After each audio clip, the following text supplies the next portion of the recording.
The Beatles concert that was erased from history, John Lennon's behavior that the police tried to cover up America, 1966.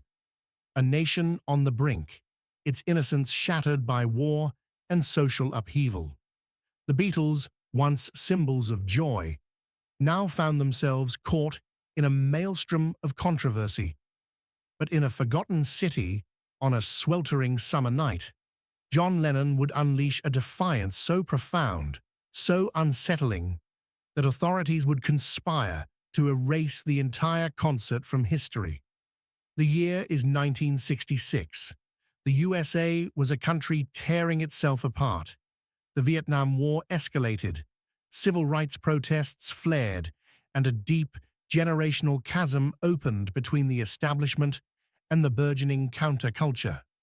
The Beatles, once universally adored, were now facing unprecedented backlash, and John Lennon's infamous "more popular than Jesus" comment had ignited a firestorm across the Bible Belt, leading to record burnings and death threats.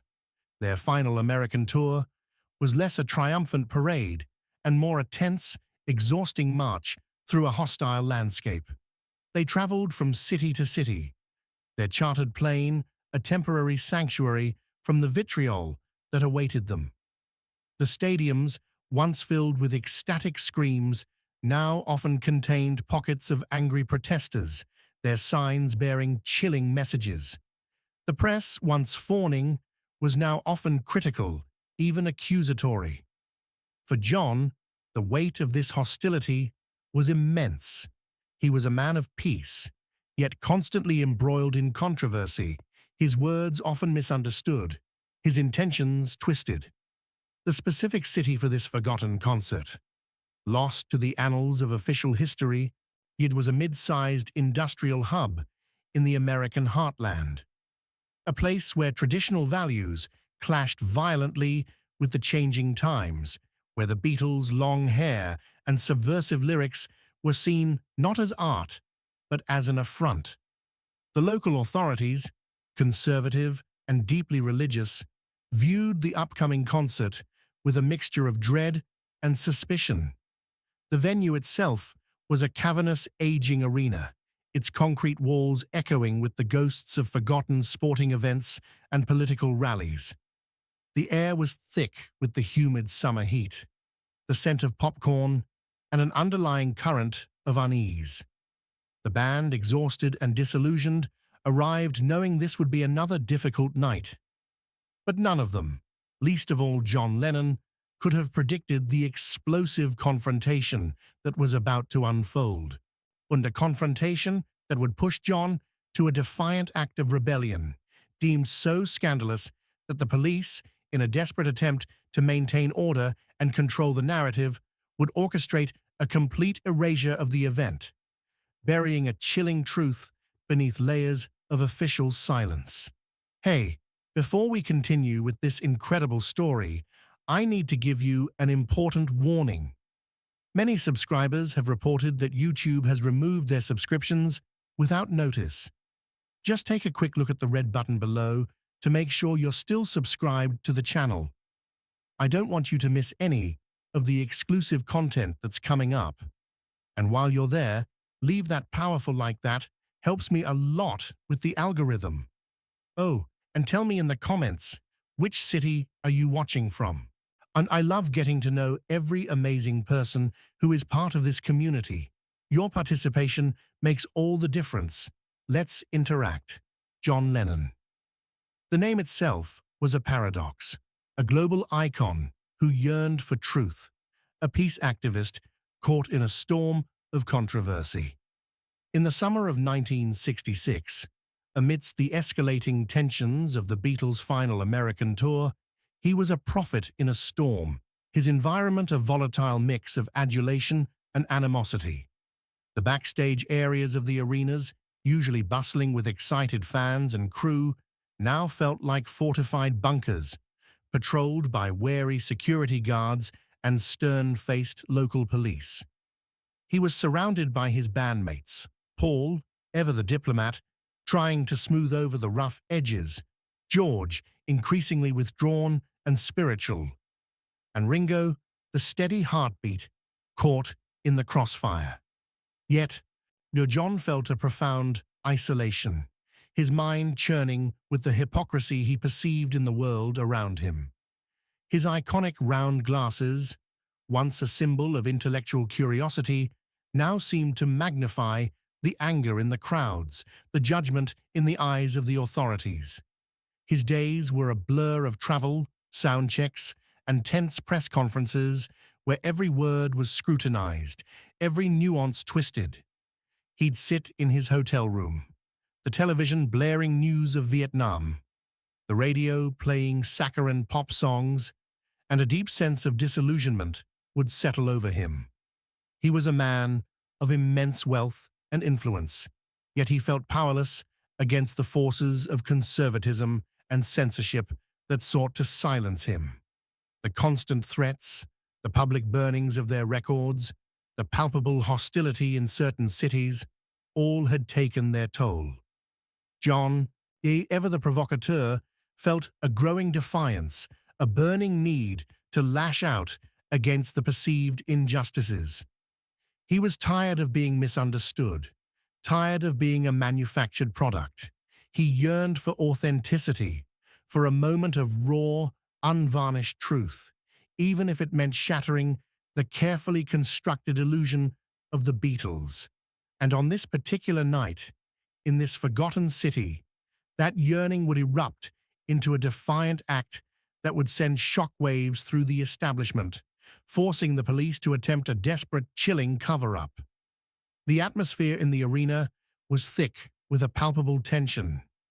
The crowd, a strange mix of screaming teenagers and stern-faced adults, buzzed with an uneasy energy. The Jesus controversy had reached this city with full force, and in the air was charged with a mixture of excitement and barely contained hostility. The Beatles took the stage, the usual roar of adulation tinged with a noticeable undercurrent of boos and angry shouts. From the moment the first chord struck, John Lennon was different. His usual playful banter was absent, replaced by a simmering intensity. His eyes, usually scanning the crowd with a mischievous glint, now held a defiant, almost confrontational stare. He sang the lyrics with a new edge, his voice cutting through the arena, imbued with a raw frustration that was almost palpable. During the set, between songs, the usual polite applause was punctuated by shouts of "Go home, blasphemers!" and "Repent!" John, instead of ignoring them, began to engage. He'd pause, his microphone held close, and offer cryptic, sarcastic retorts, his voice dripping with disdain for their narrow-mindedness. Paul tried to interject, to lighten the mood with a joke, but John cut him off, his gaze fixed on a particularly vocal group of protesters near the front. The band played on, but the harmony was strained. George looked uncomfortable. Ringo kept his eyes on his drums, a silent plea for the night to end. But John was in a different space. He was channeling the collective anger, the disillusionment, the hypocrisy he felt simmering beneath the surface of American society. He was pushing, testing the boundaries, daring the audience and the authorities to react. The local police, stationed around the stage, their faces grim, exchanged nervous glances. They had been warned about Lennon's unpredictability, but this was something else. Nay, this was a man on the verge of a public unraveling, a defiant act of rebellion against the very system that had created him. The stage was set, not just for a concert, but for a confrontation that would demand a desperate, chilling cover-up. The concert progressed, each song a battleground. John's frustration mounted, fueled by the hostile glares, the shouted insults, and the suffocating feeling of being misunderstood. He felt like a puppet, forced to perform for an audience that either adored him blindly or condemned him without truly listening. The music, once a source of liberation, now felt like a cage. Then, During a brief instrumental break, it happened. John stepped forward, away from the microphone, his guitar slung low. He looked out at the crowd, his eyes sweeping over the faces, lingering on the protesters, and then on the stern-faced police officers flanking the stage. A slow, almost imperceptible smile spread across his face, a smile that held more defiance than amusement. He raised his guitar, not to play, but to make a statement. With a sudden, violent motion, he swung the instrument, not smashing it, but using it as a prop, a symbol. He began to mimic a crude, almost grotesque act of desecration. He didn't speak, but his actions were loud, clear, and utterly shocking. He gestured towards the audience, then towards the heavens, his movements a wordless yet unmistakable challenge to their beliefs, their authority, their very sense of propriety. The crowd gasped. A wave of stunned silence swept through the arena, quickly followed by a roar of outrage. Boos erupted, louder and more furious than anything heard before, as some fans screamed in horror, others in disbelief. The police officers, their faces now crimson with anger, began to move, their hands instinctively reaching for their radios. Paul and George exchanged horrified glances, their faces pale. Ringo missed a beat, his eyes wide with shock. They knew, in that instant, that John had crossed a line. This wasn't just a controversial comment. This was a public, visual act of rebellion, a direct affront to the conservative values of the city, a challenge to the very fabric of their society. John, however, remained impassive, his defiant smile unwavering, his eyes burning with a fierce, almost manic, intensity. He had made his statement, and the consequences, he knew, would be immense. The concert had unraveled, and the police, witnessing this scandalous display, knew they had to act, in not just to control the crowd, but to erase the very memory of what John Lennon had just done. The arena erupted into pandemonium. The roar of outrage from the crowd was deafening, a visceral wave of anger and disgust. Objects began to fly towards the stage. Programs, cups, even a few small, hard objects. The police, their faces grim and determined, surged forward, not towards John, but towards the most volatile sections of the audience, attempting to restore order. John Lennon, however, remained defiant. He stood at the edge of the stage, his guitar still clutched in his hand, his eyes burning with a fierce, almost manic, intensity. He was oblivious to the chaos, lost in his own act of rebellion. He began to shout, his voice raw and unamplified, words that were lost in the din, but clearly filled with contempt and challenge. Paul and George and Ringo, utterly horrified, exchanged desperate glances. They knew the concert was over, but the implications of John's actions were far more severe. This wasn't just a bad show. This was a public relations disaster of unprecedented scale, a direct challenge to the moral fabric of conservative America.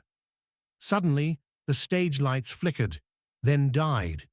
The sound system went dead. The arena was plunged into a sudden, eerie darkness, illuminated only by the emergency exit signs and the flashing lights of the police. A collective gasp rose from the crowd, followed by a new wave of confusion and fear. In the ensuing chaos, a team of plainclothes officers acting on a pre-arranged signal from the local police chief moved swiftly onto the stage. They surrounded John, not with aggression, but with a chilling and almost surgical precision. They didn't arrest him. Instead, they quickly, efficiently ushered him off stage, away from the remaining band members, away from the cameras that were still flashing in the darkness. "Get him out of here!" A voice, presumably the police chief's, barked into a walkie-talkie, his voice tight with panic. Shut it all down. No footage, no recordings, nothing leaves this building. The remaining Beatles were quickly escorted off stage, bewildered and shaken. The crowd, now disoriented by the darkness and the sudden silence, slowly began to disperse, their anger replaced by a lingering sense of unease. Outside the arena, a flurry of activity began. Police cars blocked off roads, preventing reporters from getting close. Studio technicians were ordered to confiscate all recordings, all film, all photographic evidence. The local news crews, who had been covering the concert, found their equipment suddenly malfunctioning, their footage mysteriously corrupted. The climax had arrived not in a crescendo of music, but in a chilling act of state-sanctioned erasure. John Lennon's defiant behavior had been deemed too scandalous, too dangerous to be allowed to exist. The police, in a desperate attempt to control the narrative and bury the truth, had orchestrated a complete historical blackout. The concert and John's shocking actions were to be wiped from existence, leaving only whispers and a profound, unsettling silence. The aftermath was a blur of frantic activity and chilling efficiency. The local police, under immense pressure from higher authorities, executed a meticulous cover-up. All known recordings of the concert, and both audio and visual, were confiscated and allegedly destroyed. Local news outlets were persuaded to downplay any incidents, to focus on the technical difficulties that had abruptly ended the show. Eyewitness accounts were dismissed as exaggerations, the product of overzealous fans or disgruntled protesters. The Beatles' management, desperate to salvage their reputation and avoid further controversy, cooperated fully. They issued a terse statement citing technical difficulties and unruly crowd behavior, carefully omitting any mention of John's actions. The band was quickly whisked out of the city, their tour schedule adjusted to avoid any further incidents in conservative areas. For John Lennon, the experience was a profound and unsettling one. He was furious at the censorship, at the blatant manipulation of the truth. But beneath the anger, a chilling realization settled in. The power of the state to simply erase an event, to rewrite history, was far greater than he had ever imagined. He spoke of it in hushed tones to his bandmates, to his closest confidants, but the official narrative had already taken hold. The other Beatles, though deeply disturbed by John's actions and the subsequent cover-up, were also relieved to move past the incident. The tour was already a nightmare, and this felt like the final, brutal straw. They understood the need for damage control, even if it meant participating in a conspiracy of silence. The transformation within John was stark. The defiant provocateur now carried a new weight, a deeper understanding of the insidious nature of power. He had challenged the system, and the system had responded not with arrest, but with erasure. It was a far more terrifying form of control. The concert, though officially non-existent, lived on in his memory, a haunting testament to a night when his defiance threatened to unravel everything, and the police, in their desperation, tried to bury the truth forever. The erased concert of 1966 faded into obscurity, a mere footnote in the tumultuous history of the Beatles. Official records made no mention of it. The city, eager to forget the controversy, moved on. Yet, for those who were there, for the few who witnessed John Lennon's defiant act and the subsequent cover-up, the memory lingered, a whispered tale of a night when a legend pushed too far, and the truth was buried. Decades passed. The Beatles disbanded, their individual legacies forged. John Lennon continued to challenge authority, to speak truth to power, but the memory of that erased concert, the chilling efficiency of the cover-up, remained a potent lesson. It underscored the fragility of truth, the ease with which history could be manipulated, and the unsettling power of the state to control narratives. The story leaves us with a haunting question. What other truths, what other moments of defiance have been erased from history, deemed too scandalous, too dangerous to be allowed to exist? What does it mean when the actions of a global icon can be so threatening that an entire event is wiped from official memory? It forces us to question the narratives we are given, to look beyond the official records, and to listen for the whispers of forgotten truths. The USA, a nation built on freedom, also holds the shadows of censorship and control. And in a forgotten city, on a sweltering summer night in 1966, John Lennon's defiant behavior and the police's desperate attempt to bury it revealed a darker side to the Fab Four's legacy. The concert may have been erased from history, but the chilling truth of that night and the unsettling power of a single artist to challenge the established order continues to echo, a silent warning from a past that refuses to be entirely forgotten. What if the most dangerous truths aren't the ones we see, but the ones we're never allowed to witness, erased by those who fear their power?